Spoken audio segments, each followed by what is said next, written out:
여러분, 인생에서 가장 행복해야 할 약혼식 날, 하객들 앞에서 약혼자에게 공개적으로 파혼당한다면 기분이 어떨까요? 상상만 해도 끔찍하죠? 지금부터 제가 겪은 이 기막힌 이야기를 들려드릴게요. 저는 맞춤 제작한 흰색 드레스를 입고 샴페인 잔을 든 채 옆에 계신 아주머니와 웃으며 인사를 나누고 있었어요. 사회자가 신랑 박지훈 군의 소감을 듣겠다고 말하는 소리가 들렸죠. 박지훈은 마이크를 들고 단상에 섰지만 저를 보지 않았어요. 대신 하객들을 한 바퀴 쓱 훑어보더니 헛기침을 한 번 하고 입을 열었죠. 그 목소리가 어찌나 크던지 연회장 전체에 울려 퍼졌어요. 박지훈이 말했죠. 귀한 시간을 내어주신 하객 여러분. 오늘 여러분을 모신 건 약혼식을 하기 위함이 아닙니다. 한서연 씨와 파혼하기 위해서입니다. 그러니 말했죠. 그 말이 끝나자마자 장내는 물을 끼얹은 듯 조용해졌어요. 흐르던 음악마저 멈췄죠. 저는 하마터면 손에 든 샴페인 잔을 놓칠 뻔했어요. 술이 드레스 위로 조금 흘러 끈적거렸죠. 단상 위에 박지훈을 바라봤어요. 예전에 저를 볼 땐 항상 눈에 웃음기가 가득했는데 오늘은 얼음장처럼 차가웠어요. 제가 정신을 차리기도 전에 박지훈은 무대 뒤에서 웬 여자를 하나 끌고 나왔어요. 분홍색 원피스를 입은 여자는 배가 살짝 불러 있었고 계속해서 허리를 감싸고 있었죠. 다른 사람도 아닌 박지훈 회사 인턴 임윤아였어요. 임윤아는 박지훈 옆에 얌전히 서서 그를 올려다봤는데 그 눈빛엔 의존감이 가득했어요. 박지훈은 그녀의 손을 잡고 하객들을 향해 큰 소리로 외쳤죠. 이쪽은 임윤아입니다. 제 아이를 임신했습니다. 전 윤아를 책임져야 합니다. 한서연 씨, 우리 약혼은 오늘부로 없던 걸로 합시다. 그루공 임윤아입니다. 그로난 천윤아입니다. 그루고 본 전천지. 전천천천지. 주변 사람들이 수군거리기 시작했어요. 어떤 사람은 저를 동정의 눈빛으로 쳐다봤고 어떤 사람들은 뒤에서 손가락질했죠. 저는 단상 앞으로 다가가 떨리는 목소리를 애써 가다듬으며 말했어요. 박지훈 씨, 지금 뭐라고 했어요? 우리 3년이나 만났고 오늘 약혼식인데 파혼이라니, 그것도 저 여자까지 데리고 와서? 박지훈은 미간을 찌푸리며 짜증 섞인 목소리로 말했어요. 한서연, 소란 피우지 마. 나랑 윤아는 진심으로 사랑하는 사이야. 게다가 내 아이까지 가졌다고. 난 얘한테 책임감을 느껴야 해.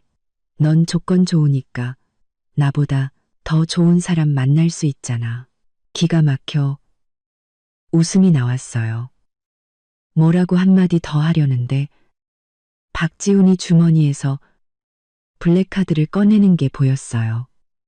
그건 제가 지난달에 막 그에게 건넨 가족카드였죠. 회사 자금 사정이 안 좋을 때 비상용으로 쓰라고 준 거였어요.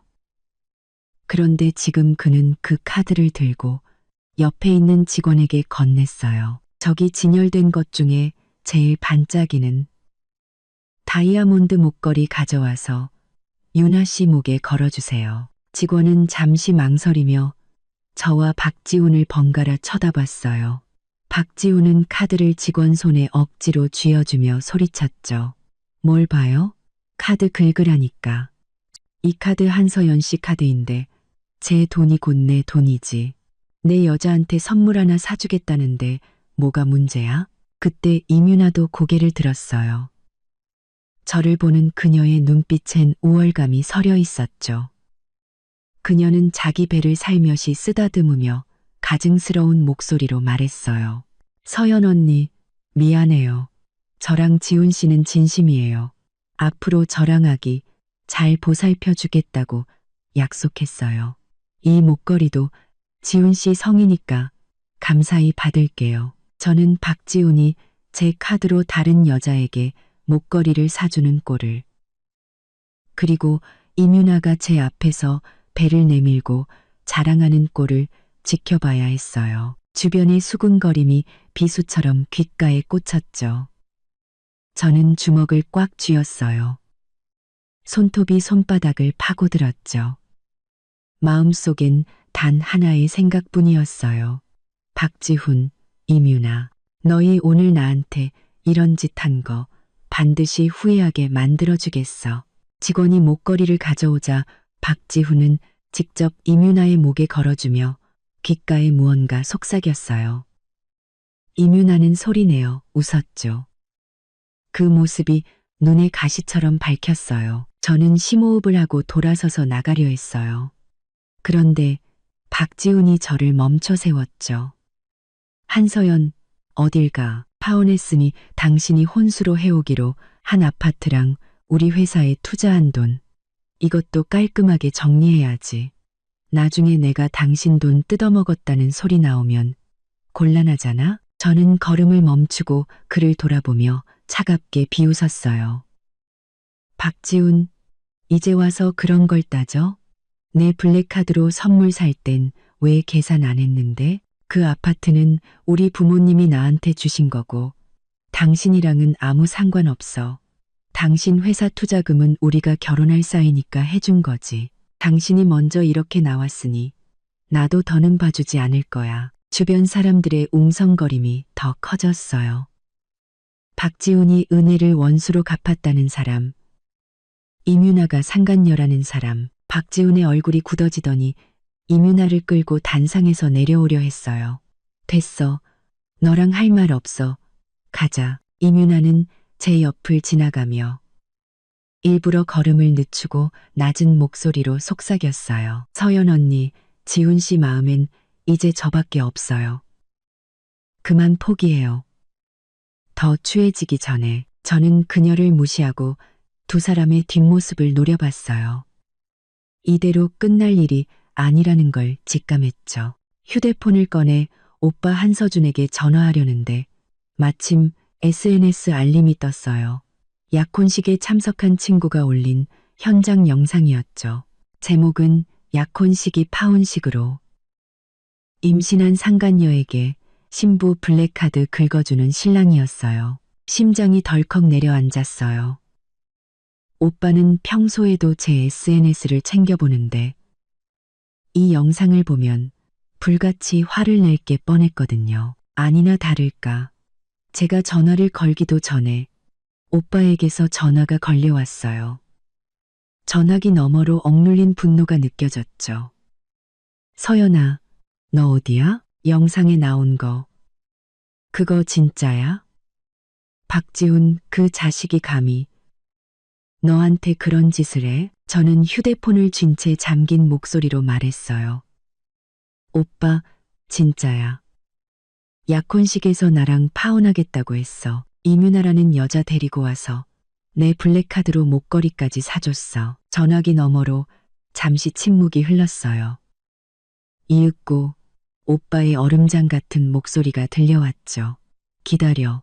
그 문제는 오빠가 처리할게. 박지훈, 그 자식이 감히 널 그렇게 우롱해? 내가 아주 쓴맛을 보게 해줄 테니까. 전화를 끊고 연회장의 아수라장을 둘러봤어요. 저를 비웃는 사람들을 보며 오히려 마음이 차분해졌죠. 박지훈은 이뮤나와 아이가 있으니 저를 버릴 수 있다고 생각했겠죠. 하지만 자기 회사가 오늘날까지 온 게 누구 덕분인지, 그 블랙카드가 누구 것인지 잊어버린 모양이었어요. 저는 드레스를 정돈하고 가방을 챙겨들었어요. 아직도 단상 위에서 어쩔 줄 몰라 하는 박지훈의 부모님께 한마디 했죠. 아버님, 어머님, 오늘 일 다 보셨죠? 제가 무례한 게 아니라 아드님이 먼저 제게 등을 돌린 겁니다. 앞으로 저희 두 집안 다시는 볼 일 없었으면 합니다. 그 말을 남기고 저는 뒤도 돌아보지 않고 연회장을 빠져나왔어요. 제가 호텔 입구에 도착해 차문을 열려던 순간 등 뒤에서 이뮤나의 간드러진 목소리가 들려왔어요. 그 목소리만 들어도 속이 울렁거렸죠. 서연 언니, 잠깐만요. 왜 그렇게 급하게 가세요? 저는 걸음을 멈췄어요. 돌아보니 그녀는 한 손으로 허리를, 다른 한 손으론 배를 감싼 채 계단을 천천히 내려오고 있었어요. 박지우는 그녀 옆에 바짝 붙어 넘어지기라도 할까봐 전전긍긍하는 모습이었죠. 모르는 사람이 봤다면 정말 금실 좋은 부부인 줄 알았을 거예요. 저는 그들을 상대할 마음이 없어 차문 손잡이를 잡았어요.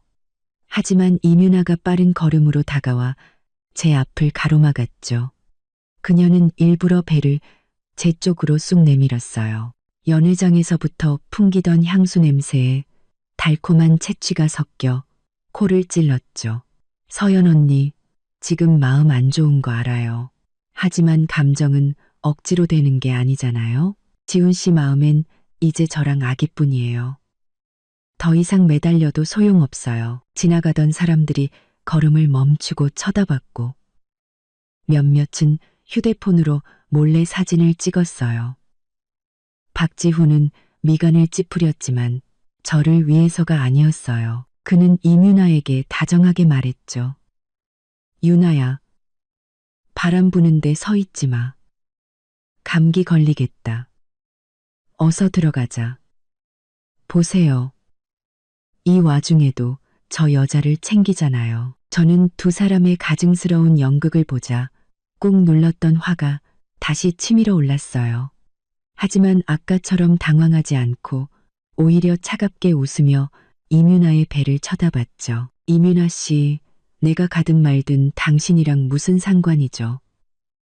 당신이 임신을 했든 말든 나랑은 상관없어요. 하지만 한 가지는 알려줘야겠네요. 당신 목에 걸린 그 목걸이. 박지훈이 내 블랙카드로 긁어서 산 거예요. 내 돈은 상간녀한테 목걸이 사주라고 있는 게 아니거든요. 그 말이 끝나자마자 주변 사람들은 술렁이기 시작했어요. 연회장에서보다 더 큰 소리로 수군거렸죠. 누군가 이민아 목에 다이아몬드 목걸이를 가리키며 속삭였어요. 세상에, 저 목걸이, 저 여자 돈으로 산 거였어? 남자 진짜 쓰레기네. 또 다른 사람은 말했죠. 여자도 뻔뻔하다. 남의 돈으로 산 걸 저렇게 자랑하고 다니다니. 이민아의 얼굴이 새하얗게 질렸어요. 방금 전에 우월감은 온데간데 없었죠. 그녀는 황급히 목걸이를 옷깃 안으로 숨기며 저를 쏘아봤어요. 목소리도 날카로워졌죠. 가름복, 서연 언니, 어떻게 그런 말을 해요? 저랑 지훈 씨는 진심으로 사랑하는 사이라고요. 저한테 선물 사주는 건 당연한 거 아니에요? 그리고 지훈 씨가 그랬어요. 언니 카드는 자기 카드나 마찬가지라고 마음대로 써도 된다고요. 어머, 그래요? 저는 눈썹을 치켜 올리며 박지훈을 돌아봤어요. 박지훈 씨, 저 여자가 한 말 사실이에요? 내 블랙카드가 당신 거라고? 박지훈은 제 질문에 시선을 피하며 어쩔 줄 몰라 했어요. 그는 우물쭈물하며 말했죠. 서연아, 유나랑 다투지 마. 제 임신에서 감정 기복이 심하잖아. 그 카드는 네가 비상시에 쓰라고 준 거 맞잖아. 유나한테 목걸이 사준 건 그냥 충동적으로. 충동적으로? 저는 그에게 한 걸음 다가가 목소리를 높였어요. 박지훈, 내가 당신한테 카드를 준 건 우리가 약혼할 사이니까 회사 자금 돌리라고 준 거지. 당신이 내 돈으로 상간녀나 먹여 살리라고 준 게 아니야. 작년에 당신 회사 망하기 직전이었을 때 우리 오빠가 50억 투자해 준 사람은 누구였지? 당신이 입고 있는 정장, 차고 있는 시계, 어느 하나 내가 사주지 않은 게 있어? 그런데 이제 와서 내 돈으로 임신한 여자 데리고 와서 약혼식 날 파혼을 해. 그러고도 감히 내 카드가 당신 거라고 말해. 주변의 웅성거림은 더욱 커졌어요. 어떤 사람들은 박지훈을 향해 대놓고 손가락질했죠. 저 남자 여자 돈으로 성공한 거였네. 잘 나가니까 조강지쳐 버리는 것 봐. 그러게 말이야. 상간녀 데리고 와서 저렇게 뻔뻔하게 굴다니 양심도 없나 봐. 박지훈의 얼굴은 불그락푸르락해졌어요. 그는 변명하려 했지만 입이 떨어지지 않았죠. 제가 한 말은 모두 사실이었으니까요. 그가 반박할 거리는 하나도 없었어요. 이윤아는 박지훈이 밀리는 걸 보자 다시 배를 내밀며 나섰어요. 그녀는 박지훈의 팔을 잡고 제게 소리쳤죠. 서연 언니, 함부로 말하지 마세요. 지훈 씨는 이제 능력 있어요. 언니가 없어도 회사 잘 이끌 수 있다고요. 그리고 저한테 얼마나 잘해주는데요. 매일 아침 몸에 좋은 배도라지즙도 챙겨주고 저녁엔 같이 산책도 해줘요. 아기 낳으면 바로 혼인신고하고 성대한 결혼식도 올려준다고 했어요. 그녀는 성대한 결혼식이라는 말을 유독 힘주어 말했어요. 그 눈빛에선 우월감이 뚝뚝 묻어났죠. 저는 그 꼴을 보니 어이가 없어서 웃음만 나왔어요. 박지훈이 정말 자기한테 잘해줄 거라고 믿는 걸까요? 우리 오빠와 제 도움이 없으면 박지훈의 회사가 버틸 수 있을 거라고 생각하는 걸까요? 저는 더 이상 말싸움할 가치를 느끼지 못하고 가방에서 휴대폰을 꺼냈어요. 은행 앱을 켜서 그들 앞에서 흔들어 보였죠. 박지훈 씨, 똑똑히 기억해둬요. 그 블랙카드의 주인은 나고 가족카드 승인 권한은 내가 언제든지 막을 수 있어요. 그리고 당신 회사에 들어간 그 투자금. 우리 오빠가 당신이 나한테 이런 짓 한 거 알면 계속 돈을 대줄 것 같아요? 카드 정지와 투자금 회수라는 말에 박지훈의 얼굴이 순식간에 새하얗게 질렸어요. 그는 다가와 제 손을 잡으려 했지만 제가 피했죠. 서연아, 제발 충동적으로 행동하지 마. 우리 진정하고 얘기 좀 하자. 카드 정지는 안 돼. 투자금도 빼면 안 되고 우리 회사 지금 자금이 꼭 필요하단 말이야. 네가 카드 정지하고 투자금 빼면 우리 회사 망해. 이윤아도 당황한 기색이 역력했어요. 방금 전의 기세는 온데간데 없었죠. 그녀는 박지훈의 팔을 잡고 작은 목소리로 물었어요. 지훈 씨, 저 언니 정말 카드 정지하고 투자금 뺄 수 있는 거예요? 박지훈은 그녀를 돌아보지도 않고 제게 애원했어요. 서연아, 내가 잘못했어.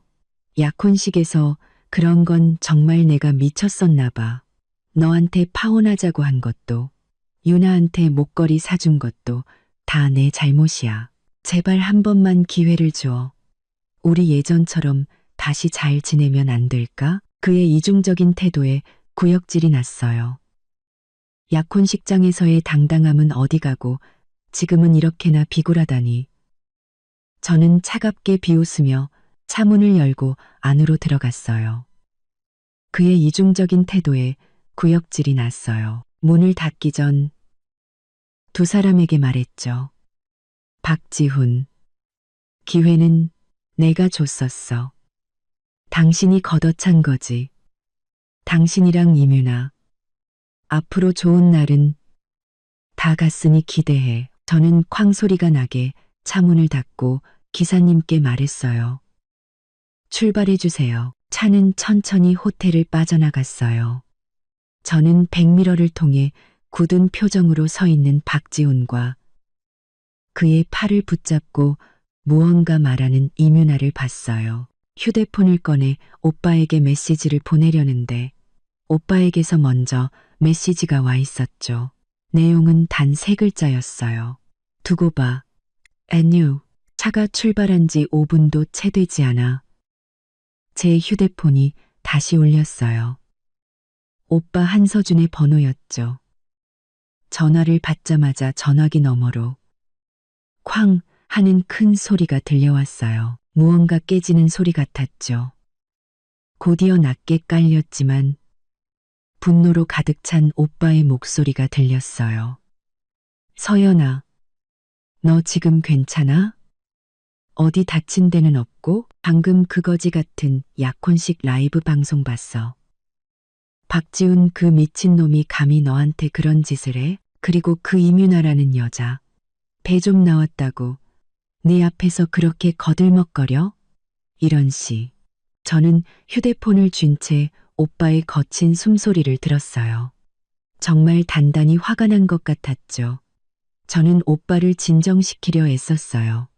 오빠, 나 괜찮아. 차 타고 집 가는 중이야.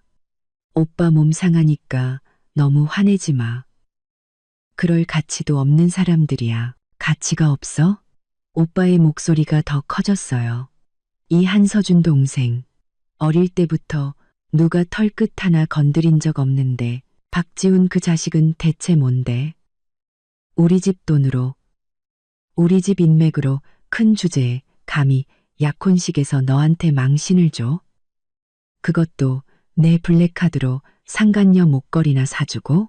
머리에 총 맞았나? 그제야 저는 오빠가 친구가 올린 SNS 영상뿐만 아니라 누군가 실시간으로 중계한 라이브 방송까지 봤다는 걸 알게 됐어요. 요즘 사람들은 정말 별걸 다 인터넷에 올린다니까요. 하지만 이번만큼은 차라리 잘된 일이었죠. 제가 일일이 설명할 필요가 없었으니까요. 쇼폼 보다가 우연히 어떤 사람이 라이브 방송하는 걸 봤어. 무대를 비추고 있는데 뒷모습이 너 같아서 설마 했지. 근데 아무리 봐도 이상한 거야. 박지훈이 블랙카드를 들고 직원 부를 때 그제야 너인 걸 확실히 알았어. 오빠는 잠시 말을 멈췄다가 안쓰러운 목소리로 말했어요. 서연아, 그때 정말 힘들었겠다. 그렇게 많은 사람들 앞에서 너한테 그런 모욕을 주다니 다 오빠 탓이야. 처음부터 네가 그놈이랑 사귀는 걸 말렸어야 했는데 50억이나 투자해 주는 게 아니었어. 내가 아주 배은망덕한 놈을 키웠구나. 오빠의 말에 마음이 따뜻해지면서 눈시울이 붉어졌어요. 하지만 저는 애써 덤덤하게 말했죠. 오빠 탓 아니야. 내가 좋아서 시작한 관계였잖아. 지금이라도 그 사람 본 모습을 알게 된 게 다행이지.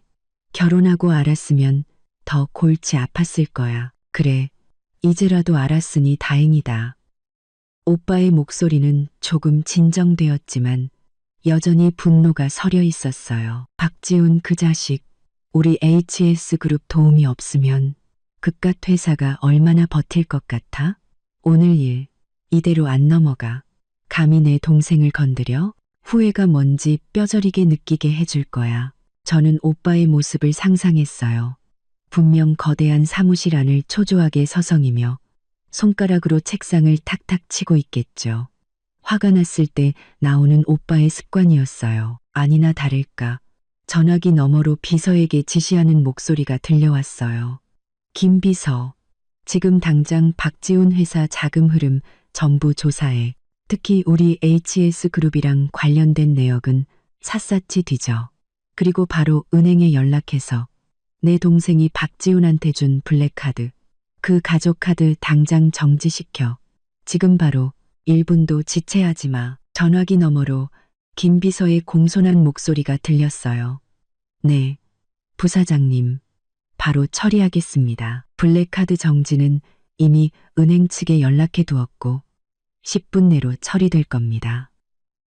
박지훈 씨 회사 자금 흐름도 즉시 조회해서 보고드리겠습니다. 오빠가 덧붙였어요. 그리고 우리 쪽에서 박지훈 회사에 투자한 프로젝트 담당자한테도 연락해.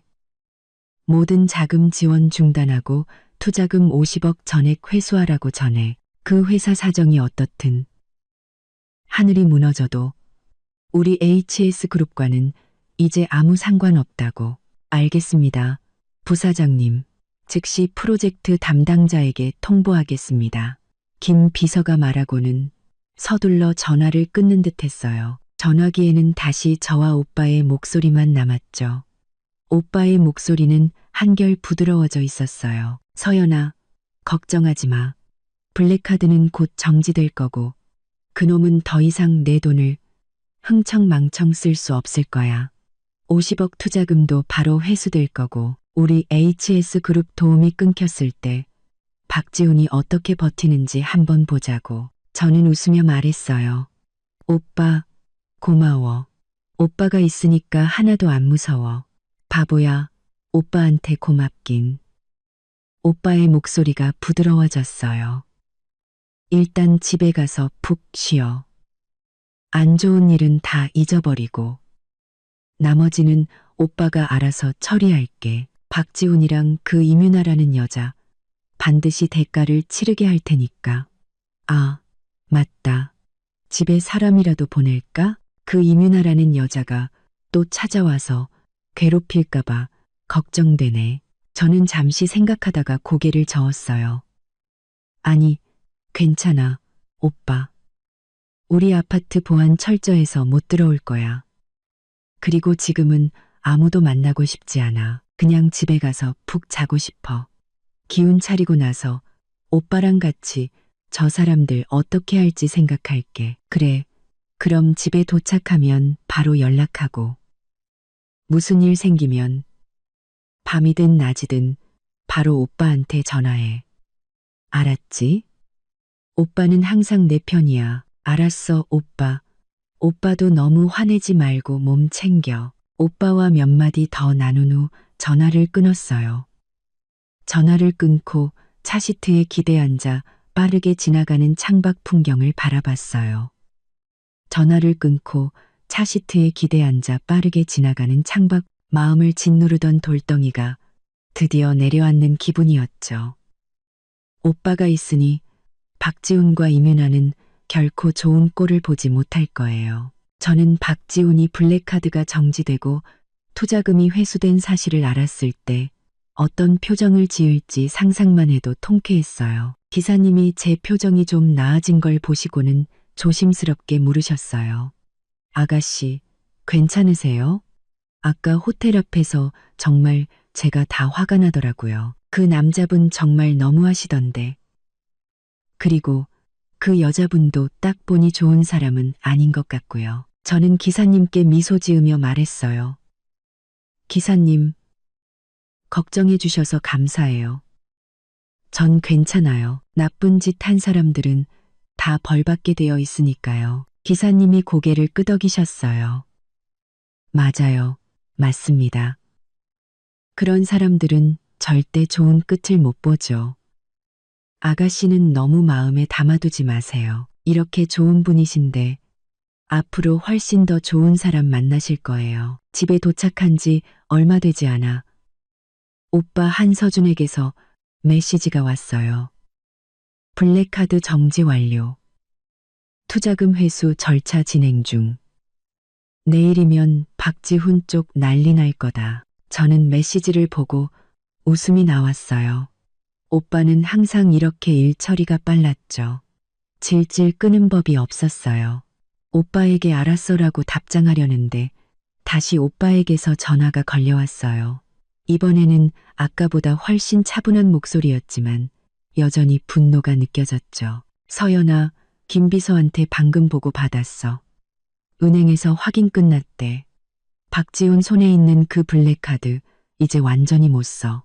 결제든 현금 인출이든 전부 사용 권한 정지라고 뜰 거야. 그리고 박지훈 회사에 투자했던 50억. 프로젝트 담당자가 공식적으로 투자 철회 통보서 보냈대. 지금쯤 그 회사 재무팀은 이미 소식받았을걸. 저는 소파에 기대 앉아 쿠션을 껴안으며 느긋하게 말했어요. 그렇게 빨리? 난 한 이틀은 걸릴 줄 알았는데. 이틀이나? 오빠가 헛웃음을 쳤어요. 말도 안 되지. 어제 너한테 그런 굴욕을 줬는데 오늘 바로 쓴맛을 보여줘야지. 안 그러면 우리 HS그룹을 우습게 볼 거 아니야. 김비서 말로는 박지훈 회사 요즘 큰 계약건 하나 물려고 우리 투자금 들어오기만 기다리고 있었대. 이제 우리가 투자금 빼면 그 계약은 무조건 엎어지는 거지. 그럼 그 회사 자금줄은 바로 끊기는 거고. 저는 투자 철회 통보서를 받은 박지훈의 표정을 상상했어요. 분명 놀라고 당황해서 이게 무슨 일인가 싶었겠죠. 제가 생각에 잠겨 있을 때 오빠가 덧붙였어요. 재무팀에도 지시해뒀어. 박지훈 회사에서 자산 빼돌리려는 움직임 보이면 바로 나한테 보고하라고. 변호사 투입해서 막을 거야. 우리 HS그룹 돈으로 그 상간녀 먹여 살리는 꼴은 절대 못 보지. 오빠, 정말 꼼꼼하다. 저는 웃으며 말했어요. 파혼 때문에 상처받았던 마음은 곧 닥쳐올 통쾌한 복수극에 대한 기대로 깨끗이 씻겨나갔죠. 오빠와 통화를 끝내고 물을 마시러 가려는데 휴대폰에서 단체 채팅방 알림이 울렸어요. 예전에 가입해둔 동네 재벌 2세들 모임 채팅방이었죠. 그곳에는 항상 온갖 새로운 소식들이 올라왔어요. 누군가 메시지를 올렸는데 방금 강남 명품 매장에서 박지훈이 어떤 임산부랑 싸우는 걸 봤다는 내용이었어요. 카드 결제가 안 돼서 그랬다나요. 보자마자 박지훈과 임윤아라는 걸 직감했죠. 블랙카드 정지가 벌써 효과를 발휘하기 시작한 모양이었어요. 저는 그 사람이 올린 현장 영상을 바로 클릭했어요. 영상 속 박지훈은 블랙카드를 들고 계산대 직원에게 화를 내고 있었죠. 지금 장난해요? 카드 긁을 줄 몰라요? 이 카드가 결제가 안 될 리가 없잖아요. 다시 해봐요. 직원은 포스기를 든 채 난처한 표정으로 말했어요. 손님, 이미 3번이나 시도했습니다.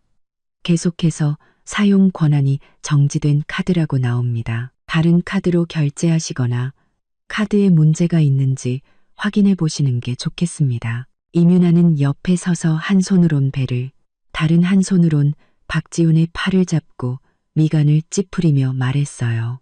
지훈 씨, 어떻게 된 거예요? 이거 한서연 언니가 준 카드잖아요. 왜 결제가 안 돼요? 설마 한서연 언니가 일부러 카드 정지시킨 거 아니에요? 박지훈은 얼굴이 시뻘개져서 임윤아의 손을 뿌리쳤어요.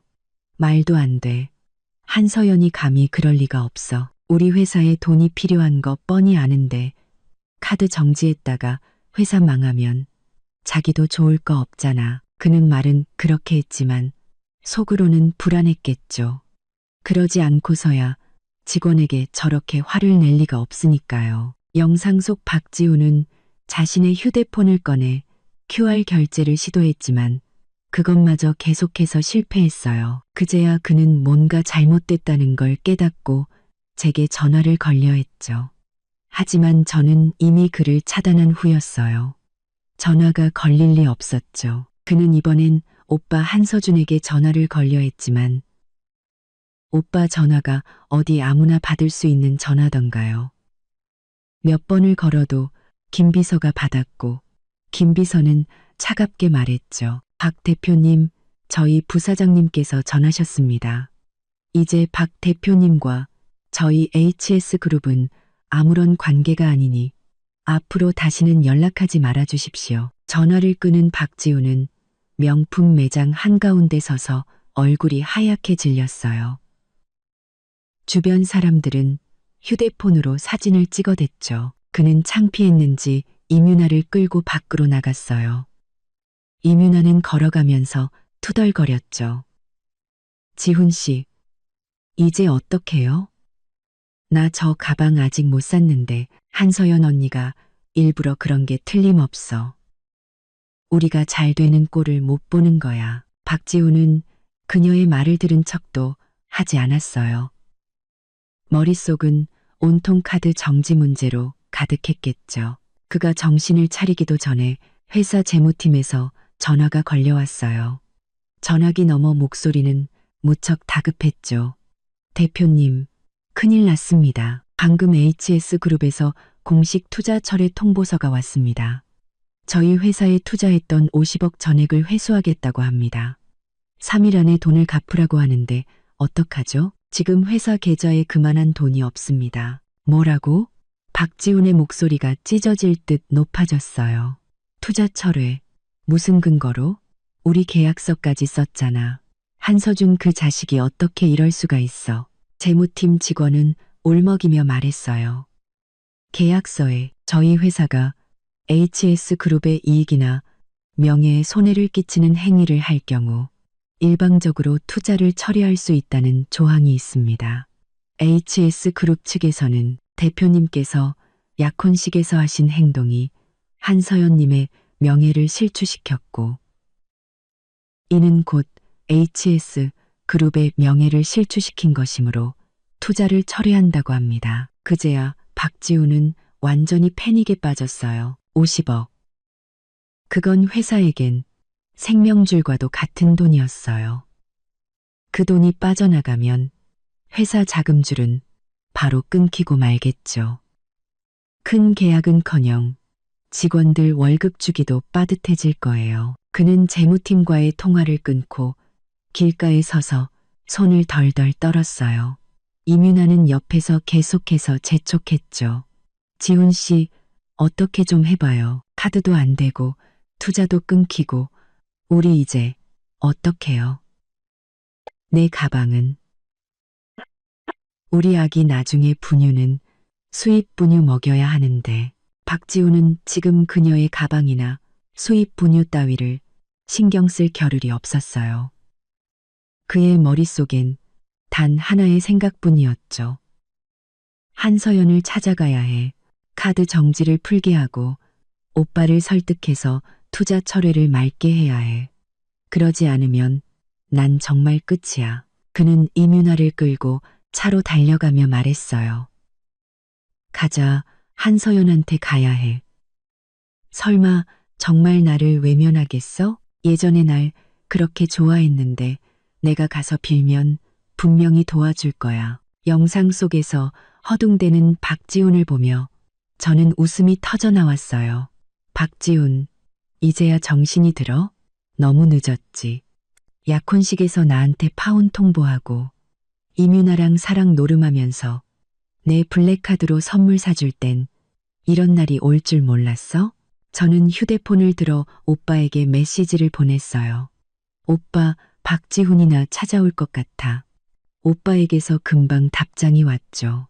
오라고 해. 무슨 낯짝으로 오는지 보자. 넌 상대하지 마.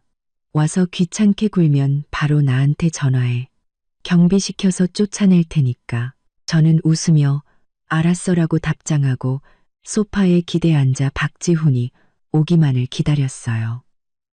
과연 이번엔 또 어떤 변명을 늘어놓으며 내게 매달릴지 정말 궁금했거든요. 소파에 앉은 지 10분도 채 되지 않아 인터폰이 울렸어요. 수화기를 드니 경비 아저씨의 목소리가 들렸죠. 한서연님, 아래에 박지훈이라는 남자분과 임산부 한 분이 찾아왔습니다.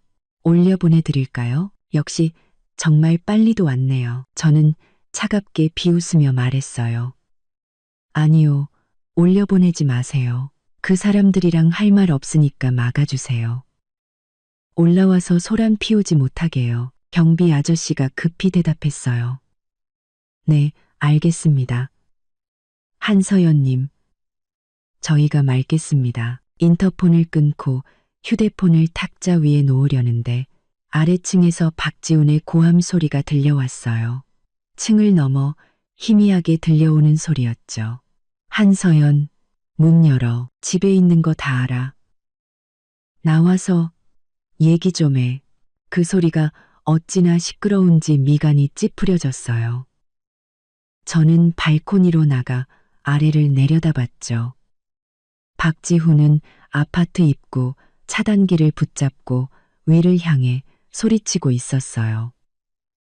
이민아는 그의 옆에서 한 손으론 배를, 다른 한 손으론 허리를 짚고 같이 소리쳤죠. 한서연 씨, 안에 숨어만 있지 말고 나와요.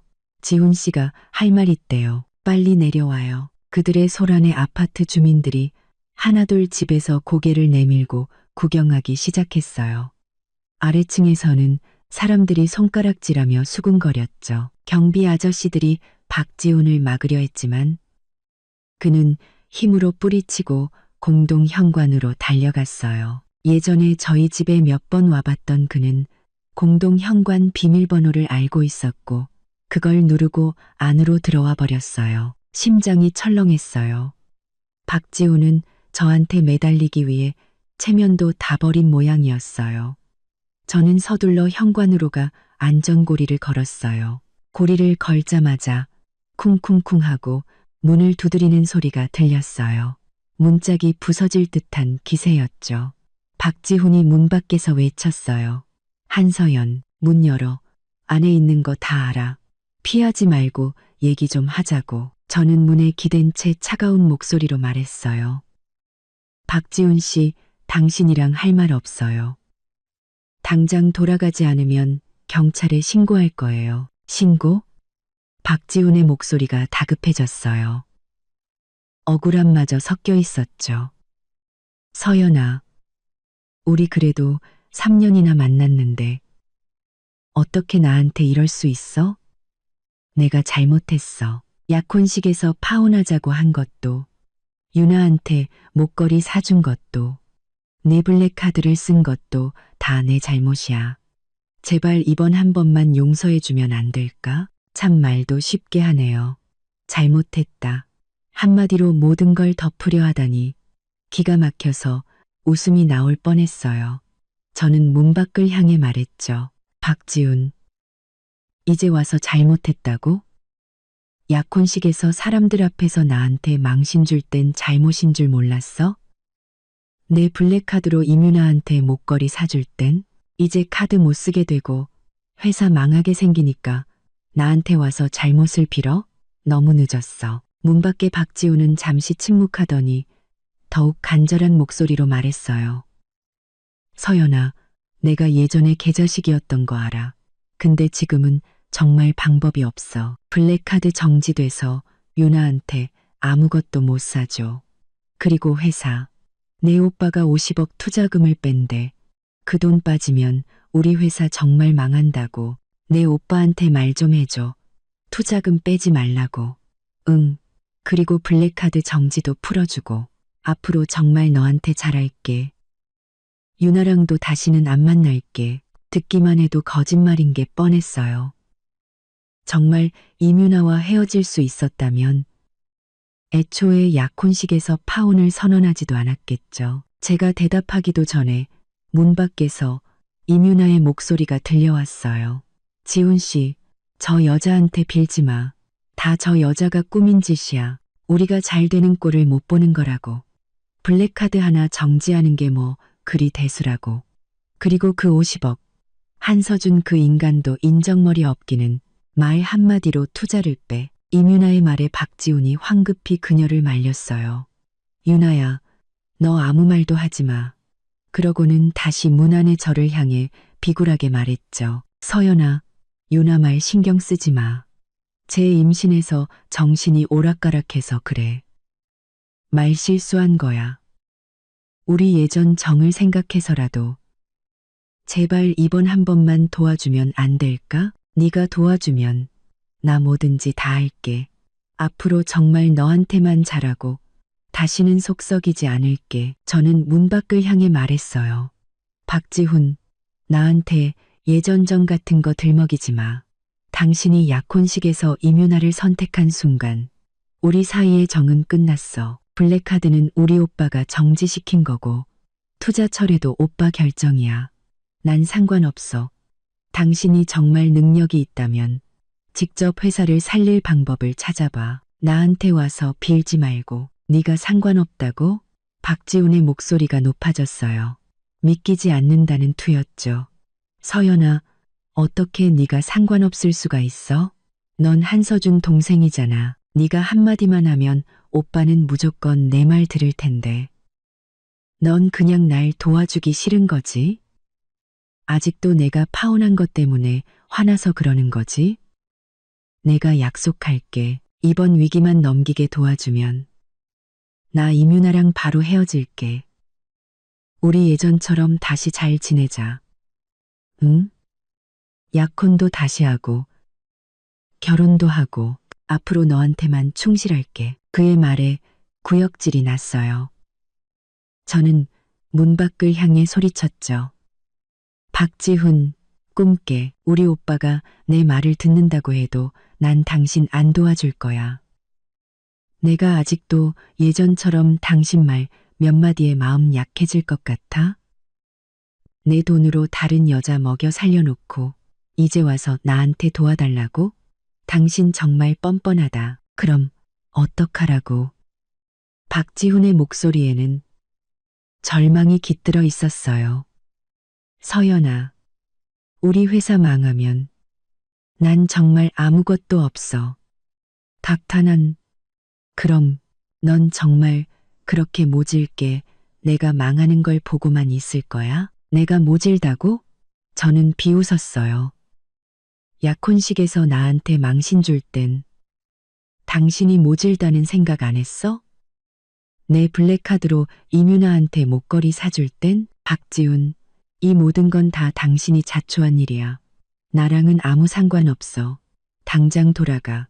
그러지 않으면 정말 경찰 부를 거야. 문 밖은 잠시 조용해졌다가 이내 이윤아의 울음소리가 들려왔어요. 지훈 씨 봐요. 저 여자는 우릴 도와줄 마음이 전혀 없다고요. 그냥 가요. 여기서 저 여자한테 구걸하지 말자고요. 가긴 어딜까? 박지훈이 짜증 섞인 목소리로 말했어요. 지금 저 여자 말고 우리 도와줄 사람이 어디 있어? 서연아, 내가 마지막으로 한 번만 더 부탁할게. 제발 이번 한 번만 도와줘. 응? 내가 너한테 무릎이라도 꿇을게. 제발. 문 밖에서 쿵 하는 소리가 들렸어요. 누군가 무릎을 꿇는 소리 같았죠. 하지만 제 마음은 조금도 흔들리지 않았어요. 오히려 더 혐오스러워졌죠. 돈 때문에 무릎까지 꿇다니. 정말 줏대없는 남자였어요. 저는 문 밖을 향해 말했죠. 박지훈, 거기서 연기하지 마. 당신이 무릎을 꿇든 뭘 하든 난 안 도와줄 거야. 당장 이윤아 데리고 사라져. 그러지 않으면 지금 바로 경찰 부를 테니까. 문 밖은 또다시 잠시 조용해졌다가 이내 박지훈이 이를 가는 소리가 들려왔어요. 한서연, 너 후회하지 마. 곧이어 이윤아의 목소리가 들렸죠. 지훈 씨, 가요. 저 여자랑 무슨 말을 더 해요. 안 도와주면 우리끼리 어떻게든 해보자고요. 그리고 그들의 발소리가 점점 멀어졌어요. 저는 캐 사이로 그들이 가는 것을 확인하고 나서야 한숨을 돌렸죠. 휴대폰을 들어 오빠에게 메시지를 보냈어요. 박지훈이 방금 집 앞에 와서 난리 쳤어. 블랙카드 풀어주고 투자철에 막아달라고 하길래 쫓아냈어. 오빠에게서 금방 답장이 왔어요. 잘했어. 그렇게 해야지. 또 와서 소란 피우면 바로 경찰 부르거나 나한테 전화해. 경비시켜서 내쫓아 버릴 테니까. 저는 웃으며 알았어라고 답장하고 소파에 앉았어요. 박지훈은 아직 포기하지 않았겠죠. 분명 다른 방법을 생각하고 있을 거예요. 하지만 상관없어요. 그가 무슨 짓을 하든 저는 절대로 그를 도와주지 않을 거예요. 그가 내게, 우리 가족에게 진 빚은 언젠가 반드시 갚게 될 테니까요. 집에서 조용히 쉰 지 1시간도 채 되지 않았을 때였어요. 차를 한 잔 마시려는데 휴대폰이 또 울렸죠. 아파트 경비실이었어요. 이번에는 경비 아저씨의 목소리가 아까보다 훨씬 다급했어요. 한서연님, 큰일 났습니다. 아까 박지훈 씨랑 같이 왔던 그 임산부. 다시 돌아와서 공동 현관 앞에서 행패를 부리고 있습니다. 한서연님이 자기 남편 뺏어갔다고 소리치면서 올라와서 따지겠다고 난리입니다. 저희가 막고는 있는데 힘드네요. 저는 찻잔을 든 채 잠시 멈칫했어요. 이윤아는 정말 끈질겼죠. 박지훈도 갔는데 혼자 다시 돌아와서 소란을 피우다니요. 저는 미간을 찌푸리며 말했어요. 일단 최대한 막아주세요. 못 올라오게요. 저도 발코니에서 상황 좀 볼게요. 전화를 끊고 서둘러 발코니로 나가 아래를 내려다봤어요. 세상에. 이윤아는 공동 현관 앞 계단에 주저앉아 한 손으로는 허벅지를 치고 다른 한 손으로는 배를 감싸쥔 채 서럽게 울고 있었어요. 그 울음소리가 어찌나 크던지 아파트 단지 절반에 울려 퍼질 정도였죠. 이민아는 울면서 소리쳤어요. 한서연, 이 여우, 같은 년, 당장 내려와. 네가 뭔데 내 남편을 뺏어가. 우리 지훈 씨랑 나 아이까지 가졌는데 아직도 그 일을 못 놔줘? 양심도 없는 년. 그녀의 고함에 주변 이웃들이 모두 몰려들었어요. 많은 사람들이 휴대폰으로 촬영했고 몇몇 아주머니들은 옆에 서서 수군거렸죠. 사정을 모르는 사람들은 정말 제가 그녀의 남편을 뺏은 줄 아는 눈치였어요. 저는 흑백을 뒤바꾸는 그녀의 모습에 화가 나 손이 떨렸어요. 저는 심호흡을 하고 아래를 향해 소리쳤어요. 이민아 씨, 거기서 헛소리 하지 마세요. 박지훈 씨가 먼저 저랑 약혼해 놓고 등 뒤로 당신이랑 바람 피운 거잖아요. 그것도 내 블랙카드로 당신한테 목걸이나 사주고 이제 와서 내가 당신 남편을 뺏었다고 뒤집어 씌워요? 정말 뻔뻔하시네요. 제 목소리가 작지 않았기에 주변 이웃들이 모두 들었어요. 수군거리던 방향이 순식간에 바뀌었죠. 예전에 저와 인사를 나눴던 아주머니 한 분이 이민아에게 말했어요. 아가씨, 저기 한서연 씨 말이 사실이야? 그렇다면 이건 아가씨가 잘못한 거네. 남의 약혼한 남자를 뺏은 거잖아. 이민아는 자기 편이 없어진 걸 보자 더 서럽게 울기 시작했어요. 심지어 바닥에 드러누워 배를 꼭 껴안았죠. 흑흑, 아니에요. 거짓말이에요. 한서연이 제가 지훈 씨 아이 가진 걸 질투해서 일부러 지훈 씨랑 싸우고 카드도 정지시키고 투자금도 빼서 우리 사이를 갈라놓으려는 거예요. 아, 배가 너무 아파요. 태기가 있나 봐. 한서연, 나한테 무슨 불만이 있으면 나한테 풀지.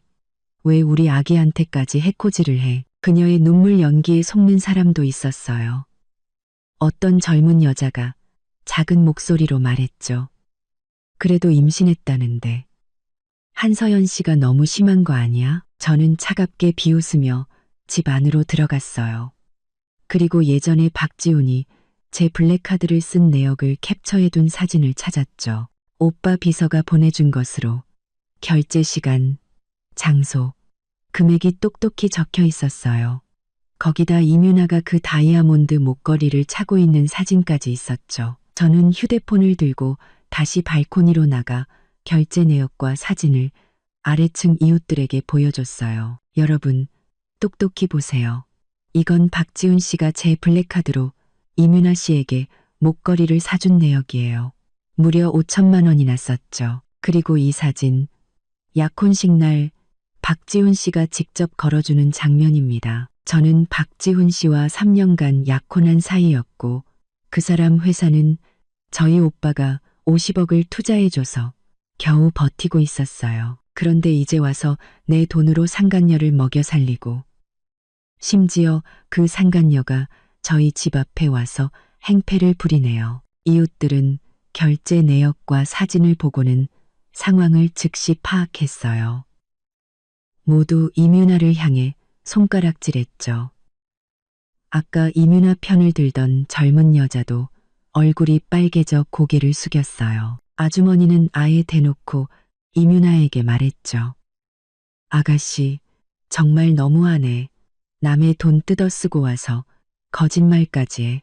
그 뱃속의 아이는 누구 아이인지도 모르겠네. 이민아는 거짓말이 들통나자 얼굴이 불그락푸르락해졌어요. 그녀는 바닥에서 벌떡 일어나 더 이상 울지 않고 저를 향해 손가락질하며 소리쳤죠. 한서연, 너 피눈물 흘리게 해줄 거야. 지훈 씨는 진심으로 날 사랑해.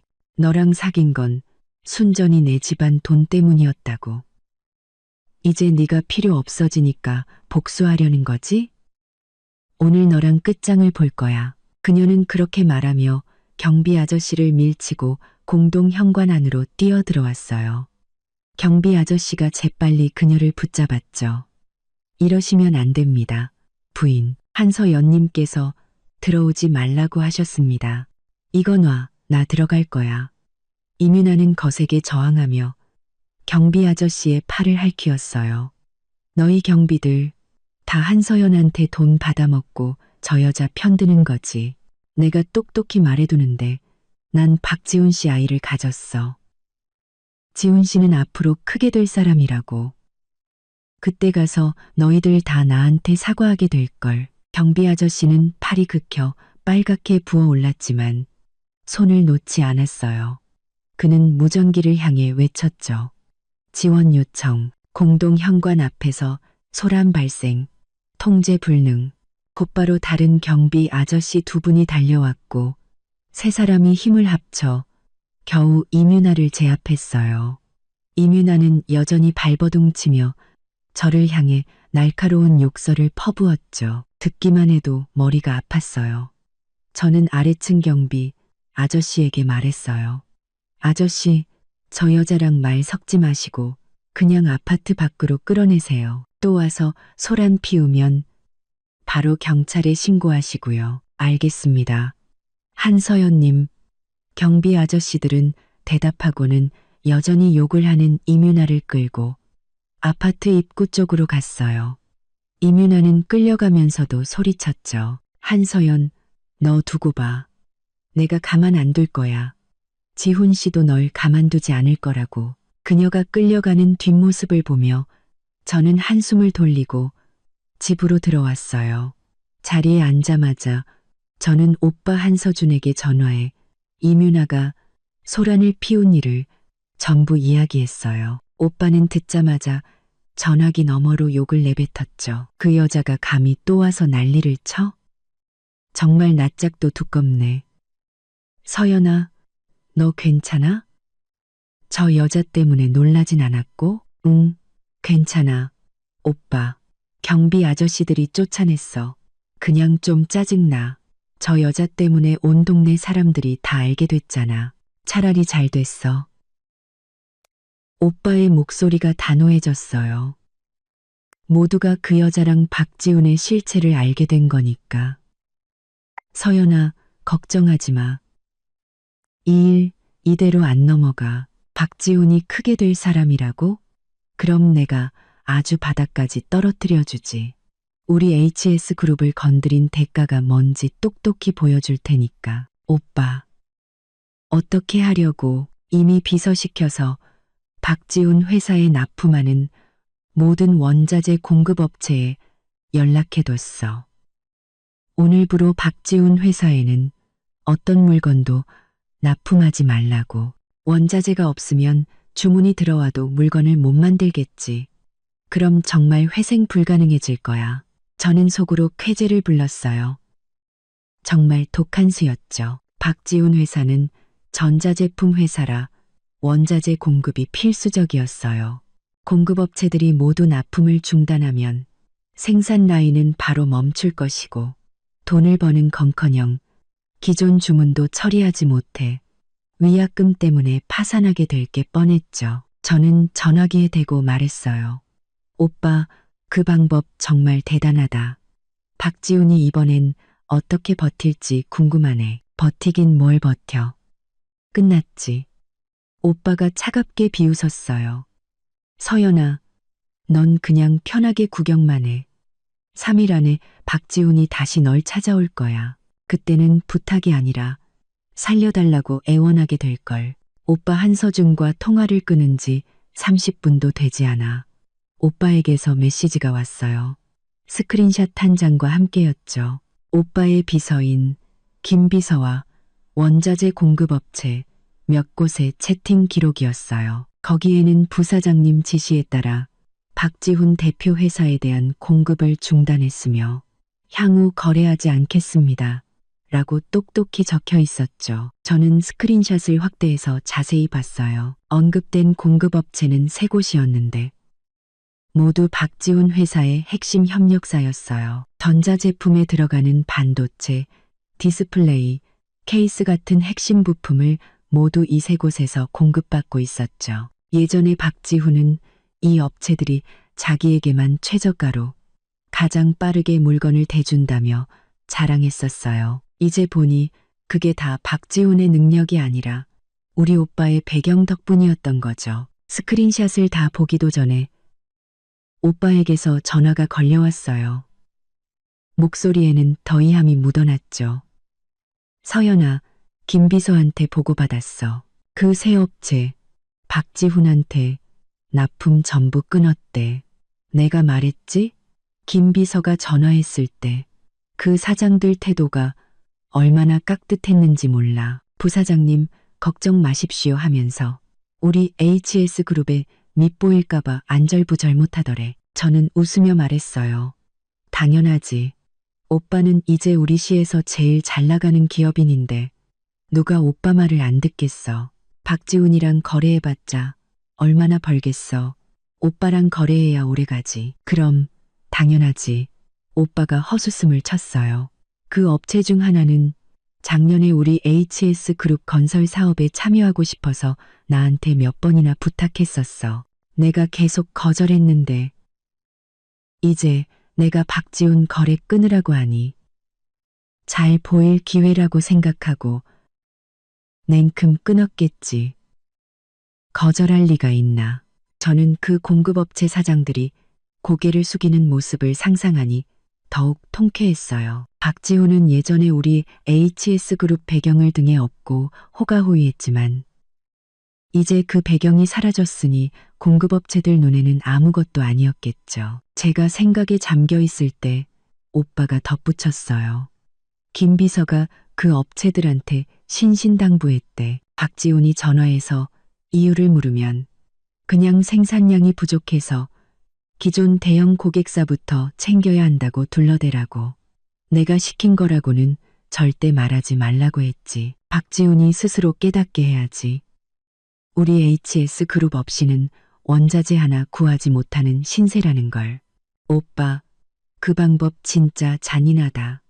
저는 감탄하며 말했어요. 박지훈은 분명 공급업체들이 일방적으로 계약을 파기했다고 생각하고 싸우려 들걸. 그러다 관계가 완전히 틀어지면 나중엔 다시 거래하고 싶어도 못하겠네. 바로 그거야. 난 그놈의 모든 퇴로를 막아버릴 거야. 감히 내 동생을 건드린 대가가 뭔지 똑똑히 보여줘야지. 오빠와 통화를 끝내고 휴대폰을 보려는데 친구에게서 메시지가 왔어요. 박지훈 회사 구매부에서 일하는 친구였죠. 그녀가 몰래 보낸 메시지에는 회사 상황이 적혀 있었어요. 서연 언니, 우리 부서 지금 난리 났어. 그 새 업체에서 받기로. 한 물건이 오늘 들어와야 하는데 아침에 연락해보니 납품 안 한대. 앞으로 거래도 안 한다고 하고 부장님이 다른 업체 알아보라고 해서 하루 종일 전화 돌렸는데 다들 물건이 없거나 가격을 2배 이상 부르더라. 거래 자체가 불가능해. 저는 바로 답장했어요. 그 새 업체에서 갑자기 왜 납품을 안 한대? 친구가 금방 답장했어요. 물어봤지. 그냥 생산량이 부족해서 대기업부터 챙겨야 한대. 근데 우리 다 알잖아. 그 업체들이랑 몇 년을 거래했는데 이런 적 한 번도 없었거든. 부장님은 우리 회사 자금 사정이 안 좋다는 소문이 나서 돈 못 받을까봐 저러는 것 같다고 하더라. 지금 박 대표님한테 보고하러 갔어. 저는 메시지를 보고 웃음이 나왔어요. 박지훈은 아직도 모르겠죠. 납품 중단이 자금 문제 때문이 아니라 우리 오빠가 뒤에서 손을 썼기 때문이라는 걸요. 그 사실을 알면 피를 토하고 쓰러질지도 몰라요. 얼마 지나지 않아 친구에게서 또 메시지가 왔어요. 언니, 큰일 났어. 부장님이 대표님한테 보고했는데 대표님이 완전 폭발했어. 그 업체 사장들한테 바로 전화했는데 안 받거나 받더라도 몇 마디 하고 끊어버린대. 지금 사무실에서 물건 집어던지고 난리야. 공급업체들이 신용이 없다고 욕하고 이뮤나 씨는 옆에서 아기 때문에 고생하게 생겼다고 울고 있고 회사 분위기 완전 엉망이야. 저는 박지훈 사무실의 풍경을 상상했어요. 서류는 바닥에 흩어져 있고 컵은 산산조각 나 있겠죠. 박지훈은 얼굴이 시뻘개져서 소리를 지르고 이뮤나는 옆에서 훌쩍거리고 있겠죠. 직원들은 겁에 질려 숨도 제대로 못 쉴 거고요. 예전에는 회사에서 점잖은 척은 다 하더니 우리 HS그룹의 지원이 끊기자마자 본색을 드러내는군요. 저는 친구에게 답장했어요. 고생 많다. 너는 휘말리지 말고 몸 조심해. 친구가 답장했어요.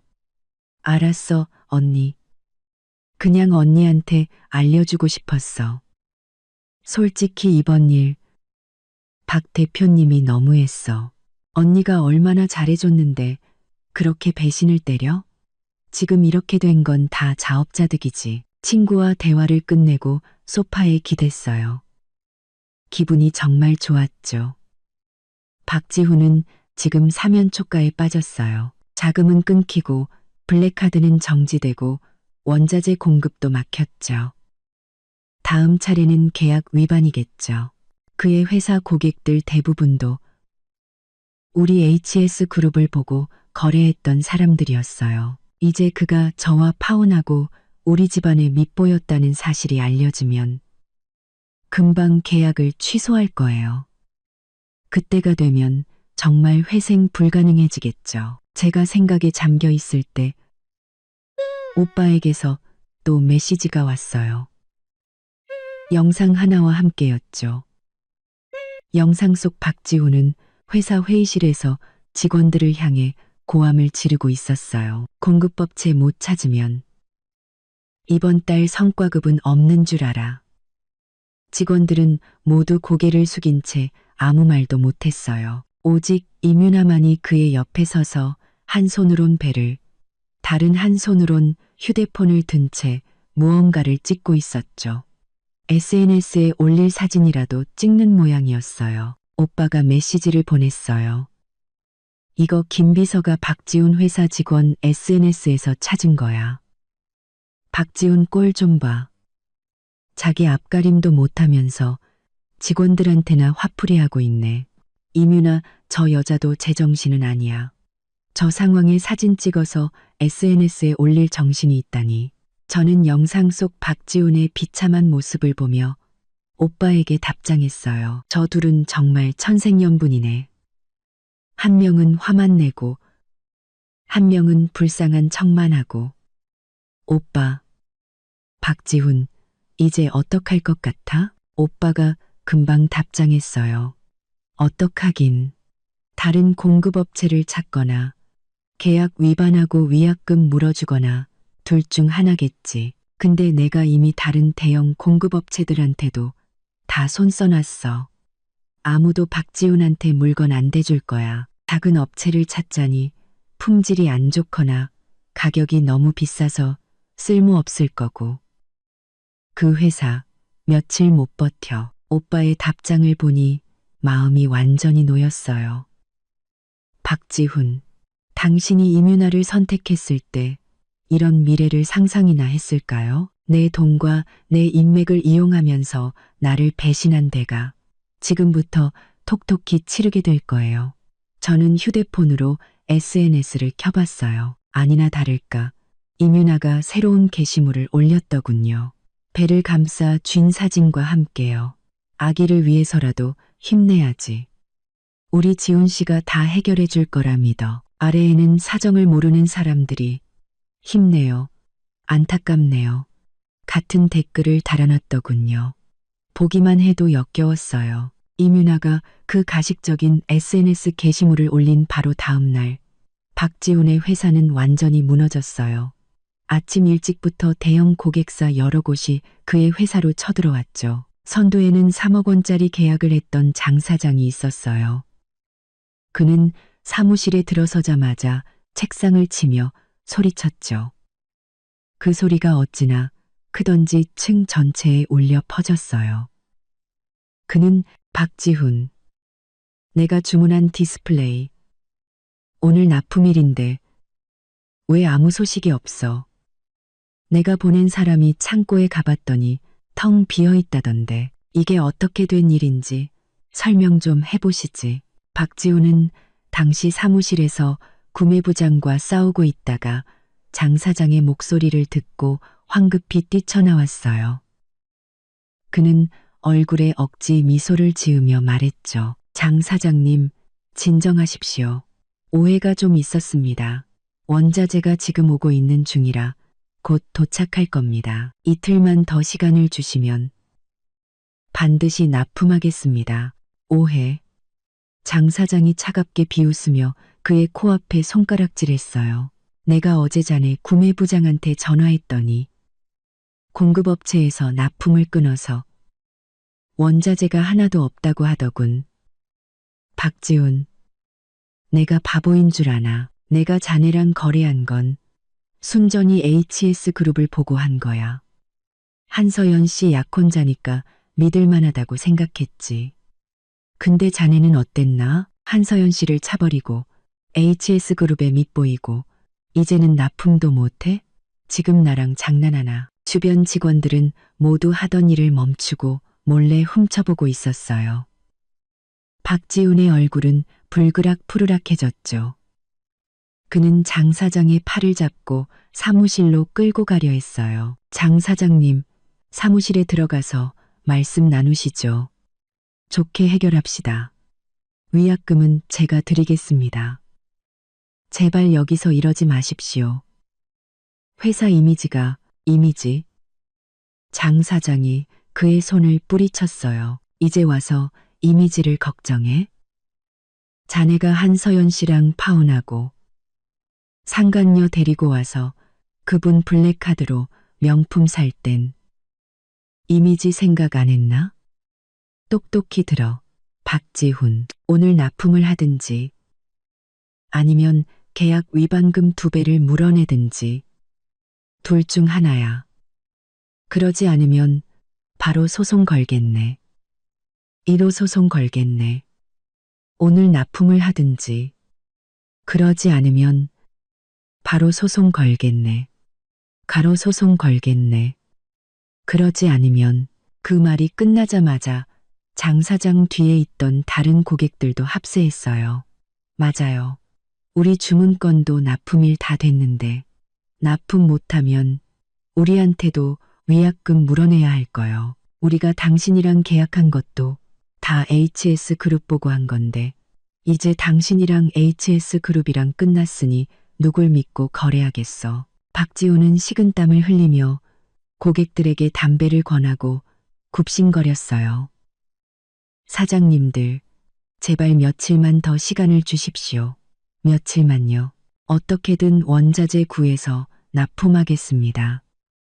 위약금도 드리겠습니다. 하지만 조금만 깎아주시면 안 되겠습니까? 저희 회사 자금 사정이 지금 좀 자금 사정? 장 사장이 헛웃음을 쳤어요. 자네가 한서연 씨 블랙카드로 상간녀한테 수천만 원짜리 목걸이 사줄 땐 자금 사정 좋았나 보지?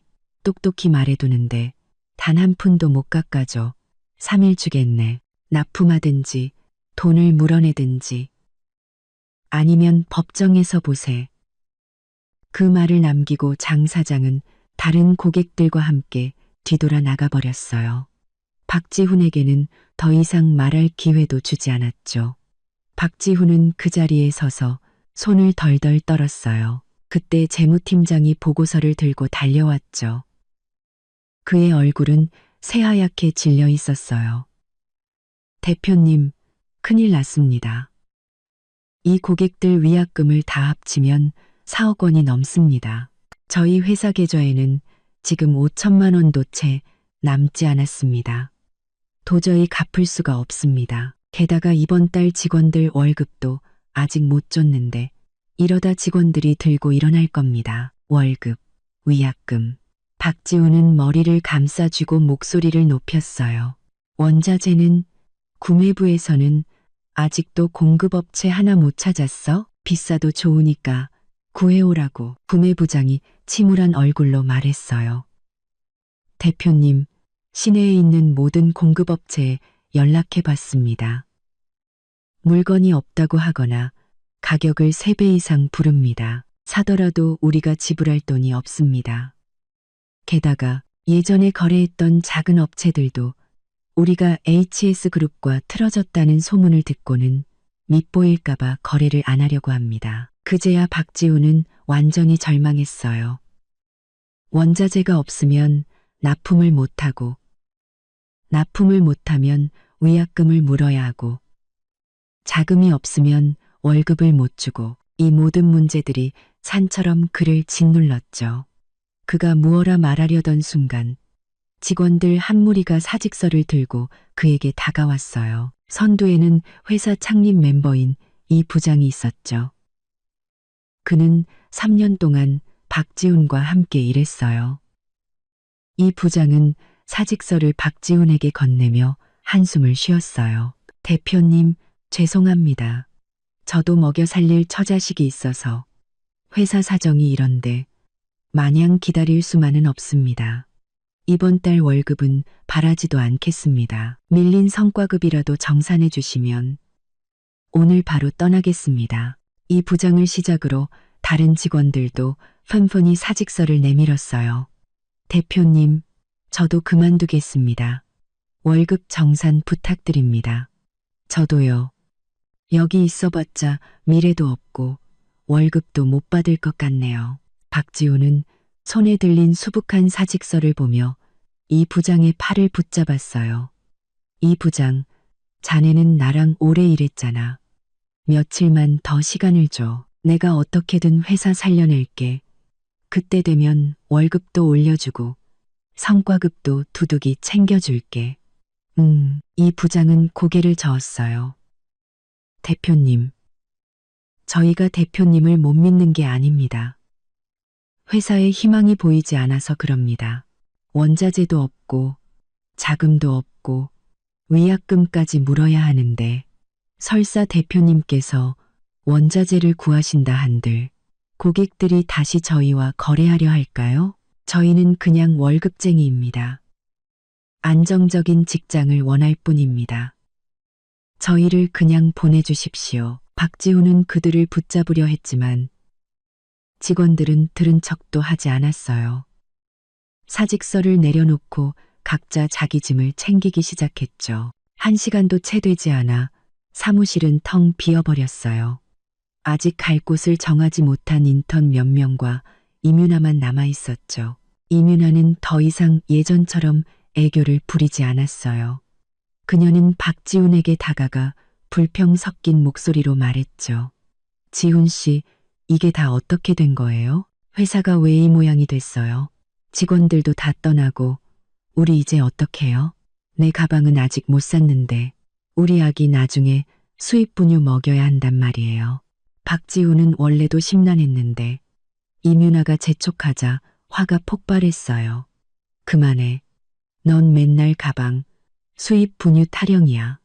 지금 회사가 망하게 생겼는데 제발 좀 닥쳐. 너 아니었으면 내가 한서연이랑 파혼했겠어. HS그룹에 밑보였겠냐고. 이제 다 끝났어. 전부 너 때문이야. 이뮤나는 그의 고함에 잠시 멍해 있다가 이내 눈이 빨개져 울기 시작했어요. 어떻게 나한테 그럴 수 있어요? 먼저 나한테 와서 사귀자고 한 건 지훈 씨잖아요. 나랑 아기 책임지겠다고 한 것도 지훈 씨고요. 이제 와서 일이 이렇게 되니까 다 내 탓을 해요? 당신 남자 맞아요? 내가 남자가 아니라고? 박지훈이 분노로 몸을 떨었어요. 내가 너랑 엮이지만 않았어도 지금쯤 HS그룹 등에 업고 잘 나가고 있었을 거야. 회사가 이 꼴이 되지도 않았을 거라고. 다 너 때문이야. 두 사람은 텅 빈 사무실에서 소리치며 싸웠어요. 그 목소리가 어찌나 크던지 남아있던 인턴들은 겁에 질려 서둘러 짐을 챙겨 도망쳤죠. 결국 이뮤나는 울면서 뛰쳐나갔고 박지훈은 텅 빈 사무실 의자에 주저앉아 멍하니 허공을 바라봤어요. 그는 휴대폰을 꺼내 제게 전화를 걸려다가 이미 차단당한 사실을 떠올리고는 내려놓았죠. 오빠 한서준에게 전화를 걸려 했지만 오빠의 비서는 더 이상 그의 전화를 받지 않았어요. 그는 주소록을 샅샅이 뒤졌지만 도와달라고 전화할 사람이 단 한 명도 없었어요. 예전에 그를 따르던 친구들은 이제 그를 피하기 바빴죠. 그의 부모님은 그가 한서연과 사귀다가 이뮤나와 바람 피워 집안 망신을 시켰다며 이미 오래전에 연을 끊은 상태였어요. 그때 재무팀장이 법원 등기를 들고 뛰어들어왔어요. 대표님, 큰일 났습니다. 장 사장이 우리를 고소했습니다. 금고 법원에서 등기가 왔는데 3일 안에 법정에 출두하라고 합니다. 위약금도 준비하라고 하고요. 박지우는 등기를 받아들다가 손을 떨어서 바닥에 떨어뜨렸어요. 그는 바닥에 떨어진 등기와 텅 빈 사무실을 번갈아 보다가 갑자기 웃기 시작했어요. 눈물이 나올 정도로 서럽게 웃었죠. 그는 항상 자신이 대단하다고 생각했어요. HS그룹 도움 없이도 성공할 수 있다고 믿었죠. 하지만 이제야 깨달은 거예요. 자기가 가진 모든 것은 HS그룹이 준 것이었고 그 배경이 사라진 자신은 아무것도 아니라는 것을요. 그는 천천히 바닥에 주저앉아 등기를 주워들었어요. 머릿속에는 단 하나의 생각뿐이었죠. 정말 끝이구나. 박지우는 사무실 바닥에 멍하니 앉아 있다가 배에서 꼬르륵 소리가 나서야 정신을 차렸어요. 그는 책상을 짚고 일어나 재무팀장과 상의하려 했죠. 그는 회사에 남은 비품이라도 팔아서 직원들 월급이라도 챙겨주려고요. 그래도 오래 함께 일한 직원들에게 너무 모질게 굴고 싶지는 않았어요. 하지만 그가 재무실 문 앞에 도착했을 때 재무팀장이 텅 빈 금고를 붙잡고 안절부 절못하는 모습을 보았어요. 박지우는 심장이 덜컥 내려앉아 문을 열고 들어갔어요. 무슨 일이야? 또 무슨 문제 생겼어? 재무팀장은 그를 보자 구세주를 만난 듯 하면서도 겁에 질린 표정으로 텅 빈 금고를 가리켰어요. 대표님, 돈이 없어졌습니다. 회사에 남아있던 현금 1억 원이 전부 사라졌습니다. 뭐라고? 박지훈의 목소리가 찢어질 듯 높아졌어요. 그는 금고 앞으로 달려가 안을 들여다봤죠. 텅 빈 금고 안에는 휴지 조각 몇 개만 뒹굴고 있었어요. 어떻게 된 거야? 금고는 잠겨 있었잖아. 열쇠는 나랑 자네밖에 없는데 자네가 안 가져갔으면 내가 가져갔다는 거야? 재무팀장은 울먹이며 말했어요. 아침에 확인할 때만 해도 돈이 있었습니다. 아까 대표님께서 법원 등기 가져오라고 하셨을 때도 분명히 잠그고 나왔는데 돌아와 보니 문이 열려 있고 돈이 사라졌습니다. 박지우는 머리가 띵했어요. 순간 한 사람이 떠올랐죠. 바로 이민아였어요. 아까 그와 싸우고 울면서 뛰쳐나갔는데 혹시 그녀가 다시 돌아와서 가져간 건 아닐까요? 그는 재무팀장의 팔을 붙잡고 물었어요. 자네 아까 나갔을 때 이민아 씨가 돌아온 거 못 봤어? 재무팀장은 잠시 생각하더니 고개를 끄덕였어요. 본 것 같습니다. 한 30분 전에 복도에서 마주쳤는데 대표님 사무실에 목도리를 두고 왔다고 하더군요. 저는 대표님께서 허락하신 줄 알고 그냥 지나쳤습니다. 박지훈의 심장이 바닥으로 곤두박질 쳤어요. 그는 자기 사무실로 달려가 문을 열었죠. 책상 위에는 정말로 분홍색 목도리가 놓여 있었어요. 예전에 이민아가 두고 간 것이었죠. 하지만 지금 그 목도리는 그를 조롱하는 듯 보였어요. 그는 휴대폰을 꺼내 떨리는 손으로 이민아에게 전화를 걸었지만 전원이 꺼져 있어라는 안내 음성만 흘러나왔어요. 그는 서둘러 메신저 앱을 켰지만 이미 이민아에게 차단당한 후였죠. 화면에는 상대방이 당신을 차단하여 메시지를 보낼 수 없습니다. 라는 문구가 선명하게 떠 있었어요. 젠장. 박지훈은 분노에 차 휴대폰을 바닥에 내동댕이 쳤어요. 액정은 순식간에 거미줄처럼 갈라졌죠. 그 여자를 내가 믿었다니. 재무팀장이 뒤따라와 작은 목소리로 말했어요. 대표님, CCTV를 확인해 보는 게 어떨까요? 재무실 앞에 CCTV가 있으니 누가 금고를 열었는지 확인할 수 있을 겁니다. 그제야 박지훈은 CCTV를 떠올렸어요. 그는 심호흡을 하며 분노를 억누르고 말했죠. 빨리 확인해봐. 두 사람은 서둘러 경비실로 가 30분 전 재무실 앞 CCTV 영상을 돌려봤어요. 화면에는 곧 이윤아의 모습이 나타났죠. 그녀는 아침에 입었던 분홍색 원피스 차림에 검은색 백팩을 메고 있었어요. 그녀는 재무실 문 앞에서 주위를 살피더니 주머니에서 열쇠를 꺼내 문을 열고 들어갔죠. 약 10분 후 이윤아는 재무실에서 나왔어요. 백팩은 눈에 띄게 불룩해져 있었죠. 그녀는 가방끈을 고쳐 매고는 서둘러 회사 밖으로 나가 택시를 타고 사라졌어요. 박지훈은 CCTV 화면을 뚫어져라 쳐다봤어요. 눈이 시뻘겋게 충혈됐죠. 저 열쇠는 예전에 이윤아가 임신해서 힘들까봐 급하게 돈이 필요할 때 쓰라고 그가 직접 준 재무실 비상 열쇠였어요. 그런데 그녀가 그 열쇠로 회사에 남은 마지막 돈까지 훔쳐 달아날 줄이야. 경비 아저씨가 옆에서 조심스럽게 물었어요. 대표님, 경찰에 신고하시겠습니까? 1억 원이면 적은 돈이 아닌데 신고하면 잡을 수 있을지도 모릅니다. 신고? 박지훈이 쓴웃음을 지었어요. 신고해서 뭐해? 이미 멀리 도망갔을 텐데 지금 부산이라도 갔는지 어떻게 알아? 그리고 나 지금 내 코가 석자야. 위약금도 물어야 하는데 저 여자랑 씨름할 시간이 어디 있어. 그는 말을 마치고 넋이 나간 사람처럼 회사 밖으로 걸어 나갔어요. 재무팀장은 그의 뒷모습을 보며 아무 말도 하지 못하고 한숨만 쉬었죠. 그 역시 짐을 챙겨 떠날 준비를 했어요. 회사는 이제 돈도 없고 빚만 남았으니 더 이상 남아있을 이유가 없었죠. 박지훈은 목적 없이 거리를 헤맸어요. 그는 자신이 한심하게 느껴졌죠. 이윤아 때문에 한서연과 파혼하고 HS그룹에 밑보이고 투자도 끊기고 공급망도 막혔어요. 이제 회사는 망하고 직원은 떠나고 고객에게는 고소당했죠.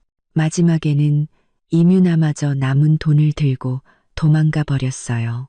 그는 부서진 휴대폰을 꺼내 누군가에게 하소연하고 싶었지만 주소록을 아무리 뒤져도 전화할 사람이 없었어요. 예전 친구들은 이제 그를 피하기 바빴죠. 부모님과는 이미 오래전에 연이 끊겼고요. 걷다 보니 예전에 이윤아와 자주 가던 카페 앞에 도착했어요. 예전에 이윤아는 항상 따뜻한 라떼와 옆집 딸기 케이크를 사달라고 애교를 부렸었죠. 그때 그는 이윤아가 한서연보다 훨씬 상냥하고 착하다고 생각했어요. 하지만 이제야 깨달았죠. 그 모든 것은 연기였고 그녀가 사랑한 것은 그가 아니라 그의 돈, HS그룹의 배경이었다는 것을요. 그가 카페 앞에 서 있는데 익숙한 얼굴이 보였어요. 이윤아의 친구였죠. 그는 지푸라기라도 잡는 심정으로 달려가 그 여자의 팔을 붙잡았어요. 이윤아 씨 친구 맞죠? 윤아 어디 갔는지 알아요? 그 여자가 내 돈 훔쳐서 도망갔어요. 여자는 그를 보고는 미간을 찌푸리며 손을 뿌리쳤어요. 박지훈 씨, 아직도 정신 못 차렸어요? 내가 윤아한테 당신 믿을 사람 못 된다고 했을 때 들었어야지. 이제 회사 망하게 생겼는데 윤아가 안 도망가고 당신이랑 같이 빚 갚을 줄 알았어요? 그럼 어디 갔는지 알아요? 제발 알려주세요. 내가 찾아가야 해요. 여자가 차갑게 비웃었어요. 내가 어떻게 알아요? 근데 어제 들으니까 부산 가는 기차표 끊었다던데. 거기 친구가 일자리 알아봐 준다고 했어요. 아, 그리고 당신이 사준 그 다이아몬드 목걸이 이미 중고로 팔았대요.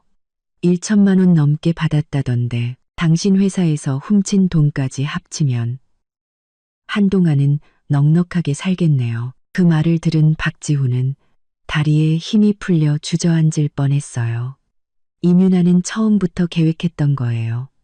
회사가 망하면 돈을 들고 튈 생각이었던 거죠. 그가 사준 목걸이마저 미련 없이 팔아버리다니.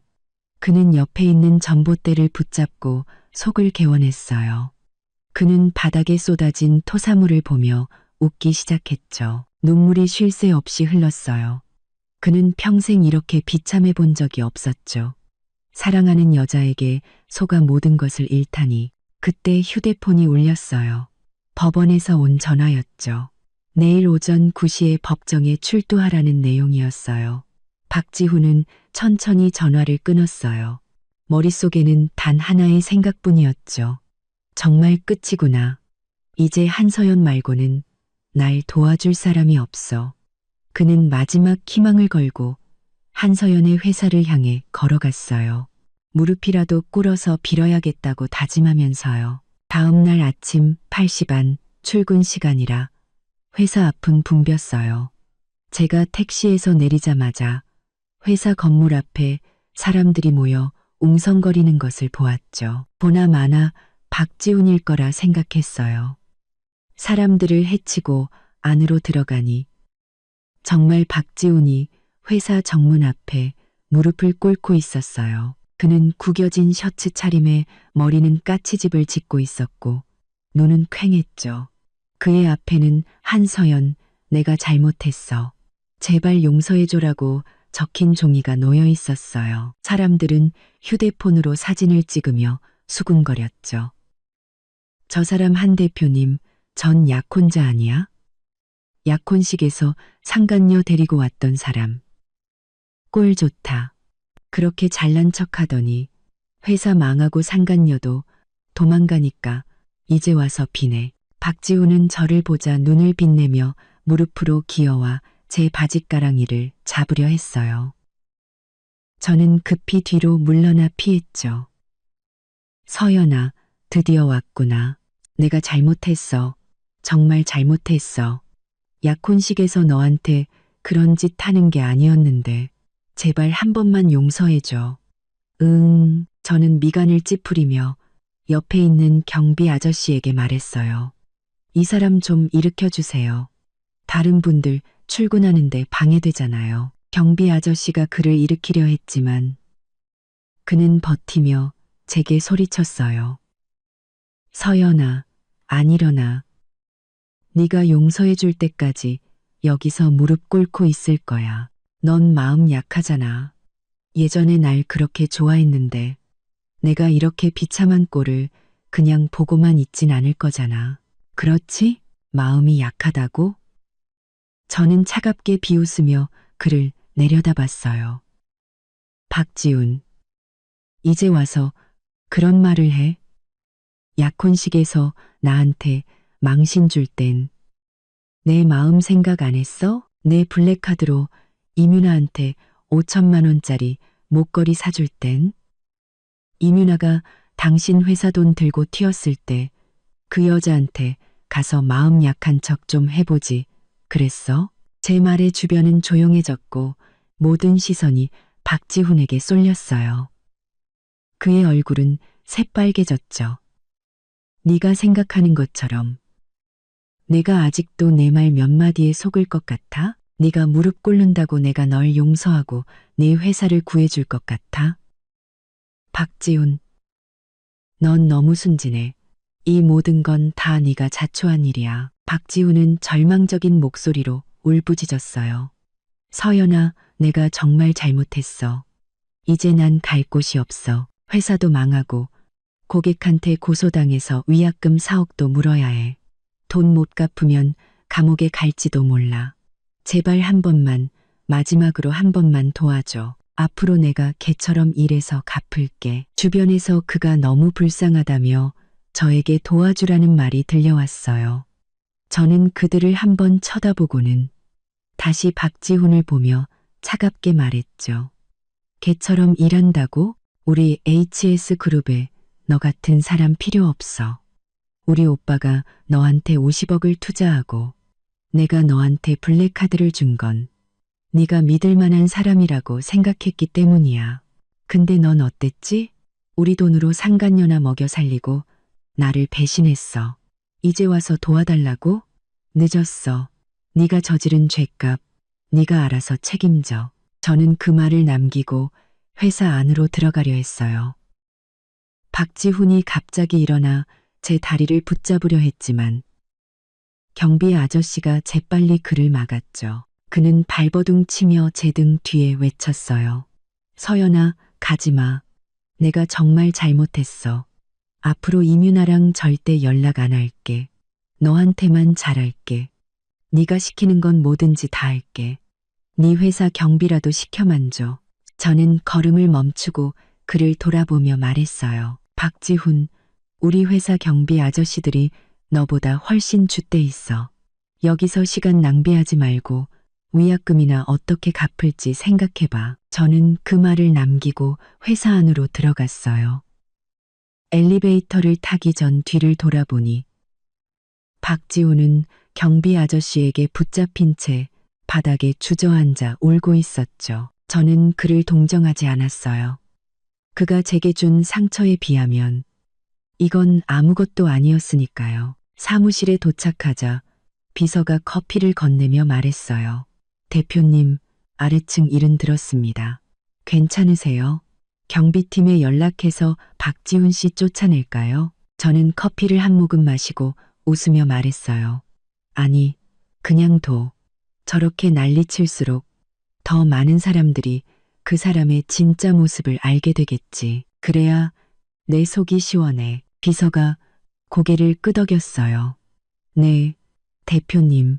아, 그리고 한 부사장님께서 메시지 보내셨습니다. 시간 되실 때 전화 달라고 하셨습니다. 휴대폰을 확인하니 오빠에게서 메시지가 와 있었어요. 아래층 그 자식도 와서 난리야? 오빠가 가서 처리해 줄까? 저는 웃으며 답장했어요. 아니, 오빠, 나 혼자 처리할 수 있어.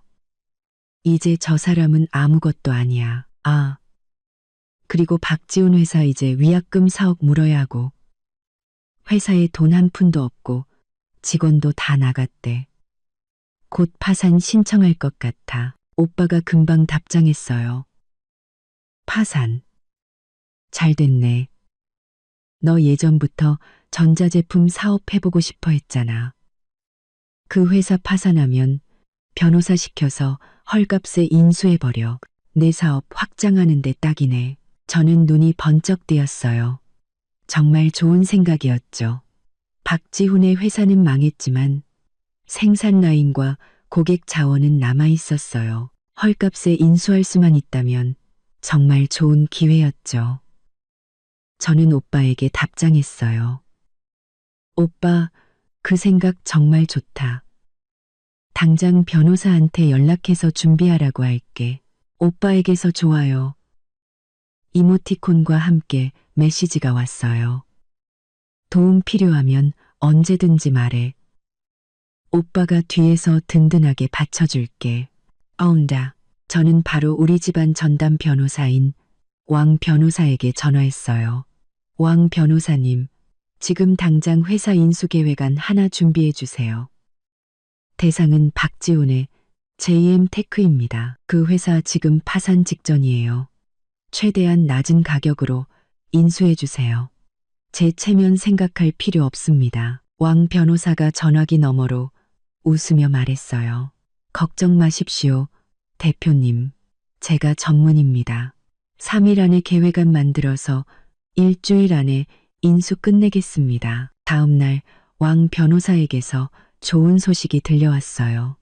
대표님, 박지훈 씨가 인수 제안에 동의했습니다. 처음에는 5억을 달라고 하길래 제가 그 회사 자산평가 보고서를 보여줬죠. 5년 된 낡은 장비들이라 2억도 안 되더군요. 그 보고서를 보더니 아무 말 못하고 위약금 갚아주고 위로금 2천만 원 주는 조건으로 인수 의향서에 사인했습니다. 저는 속으로 비웃었어요. 박지훈은 아직도 정신을 못 차렸네요. 그 낡아빠진 회사가 아직도 가치가 있다고 생각하다니요. 그날 오후 왕 변호사는 박지훈과 인수 의향서에 사인을 했고 제게 사진을 한 장 보내왔어요. 사진 속 박지훈은 허름한 찻집 구석에 앉아 떨리는 손으로 사인을 하고 있었죠.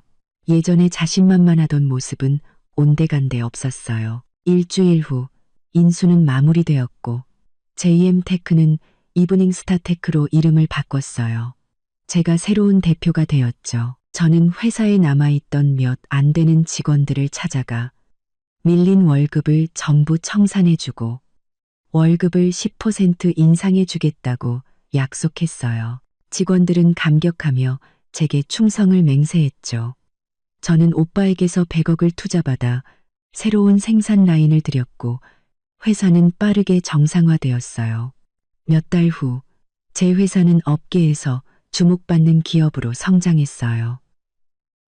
저는 한 업계 모임에서 오빠의 친구인 강태우 씨를 만났죠. 그는 유능하고 신사적인 사람이었고 우리는 금방 가까워졌어요. 그와 함께하면서 저는 박지훈에게 받은 상처를 완전히 잊고 새로운 행복을 찾을 수 있었죠. 그러던 어느 날 저는 마트에서 장을 보다가 우연히 박지훈과 마주쳤어요. 그는 허름한 공장 작업복 차림에 가장 싼 빵 하나를 들고 있었죠. 그는 저를 보고는 화들짝 놀라며 고개를 숙였어요. 저는 그에게 다가가 웃으며 말했죠. 오랜만이네요. 박지훈 씨. 그는 얼굴이 새빨개져서 작은 목소리로 말했어요. 한서연 씨. 잘 지내시죠? 회사 크게 성공했다고 들었어요. 네, 덕분에요. 근처 공장에서 일하세요? 그는 고개를 끄덕였어요. 네, 조립 라인에서 일해요. 한 달에 200만 원 정도 벌어요. 예전엔 정말 제가 미안했어요. 저는 그를 보며 더 이상 아무런 감정도 느끼지 않았어요. 지난 일은 다 잊었어요. 앞으로 잘 지내세요. 저는 그 말을 남기고 뒤돌아섰어요. 박지훈은 제 뒷모습을 멍하니 바라보고 있었죠. 그는 아마 상상도 못했을 거예요. 자기가 버린 여자가 이렇게 성공하고 자신은 이렇게 비참해질 줄은요. 마트 밖에는 강태우 씨가 해바라기, 꽃다발을 들고 저를 기다리고 있었어요. 서연 씨, 오늘 우리 회사 이번 분기 실적 지난 분기보다 2배나 올랐어. 축하해야지. 저녁에 맛있는 거 먹으러 가자. 저는 꽃다발을 받아들고 그의 따뜻한 눈빛을 보며 행복하게 웃었어요. 이제 제 인생은 더 이상 과거에 얽매이지 않을 거예요. 저는 제 회사와 사랑하는 사람과 함께 더 밝은 미래를 향해 나아갈 거니까요. 이것이 바로 저를 배신한 사람들에게 내리는 최고의 복수겠죠.